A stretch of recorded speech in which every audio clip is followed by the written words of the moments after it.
اور یہ اللہ کی سخت سخت قسمیں کھاتے ہیں کہ اگر تم ان کو حکم دو تو سب گھروں سے نکل کھڑے ہوں۔ کہہ دو کہ قسمیں مت کھاؤ، پسندیدہ فرما برداری درکار ہے، بے شک اللہ تمہارے سب اعمال سے خبردار ہے۔ کہہ دو کہ اللہ کی فرما برداری کرو اور رسول کے حکم پر چلو، اگر منہ موڑو گے تو رسول پر اس چیز کا ادا کرنا ہے جو ان کے ذمے ہے، اور تم پر اس چیز کا ادا کرنا ہے جو تمہارے ذمے ہے، اور اگر تم ان کے فرمان پر چلو گے تو سیدھا رستہ پالو گے، اور رسول کے ذمے تو صاف صاف پہنچا دینا ہے۔ جو لوگ تم میں سے ایمان لائے اور نیک کام کرتے رہے، ان سے اللہ کا وعدہ ہے کہ ان کو ملک کا حاکم بنا دے گا، جیسا ان سے پہلے لوگوں کو حاکم بنایا تھا، اور ان کے دین کو جسے اس نے ان کے لیے پسند کیا ہے مستحکم و پائیدار کرے گا، اور خوف کے بعد ان کو امن بخشے گا۔ وہ میری عبادت کریں گے اور میرے ساتھ کسی چیز کو شریک نہ بنائیں گے، اور جو اس کے بعد کفر کرے تو ایسے ہی لوگ بد کردار ہیں۔ اور نماز پڑھتے رہو اور زکوٰۃ دیتے رہو اور پیغمبر کے فرمان پر چلتے رہو تاکہ تم پر رحمت کی جائے،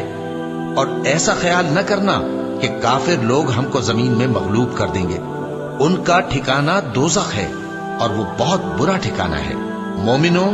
تمہارے باندی غلام اور جو بچے تم میں سے بلوغ کو نہیں پہنچے 3 دفعہ یعنی 3 اوقات میں تم سے اجازت لیا کریں،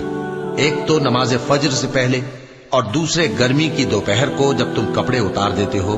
اور تیسرے عشاء کی نماز کے بعد۔ یہ 3 وقت تمہارے پردے کے ہیں، ان کے آگے پیچھے یعنی دوسرے وقتوں میں نہ تم پر کچھ گناہ ہے اور نہ ان پر، کہ کام کاج کے لیے ایک دوسرے کے پاس آتے رہتے ہو۔ اس طرح اللہ اپنی آیتیں کھول کھول کر بیان فرماتا ہے، اور اللہ بڑا علم والا ہے، بڑا حکمت والا ہے۔ اور جب تمہارے لڑکے بالغ ہو جائیں تو ان کو بھی اسی طرح اجازت لینی چاہیے جس طرح ان سے اگلے یعنی بڑے آدمی اجازت حاصل کرتے رہے ہیں۔ اس طرح اللہ تم سے اپنی آیتیں کھول کھول کر بیان فرماتا ہے، اور اللہ جاننے والا ہے، حکمت والا ہے۔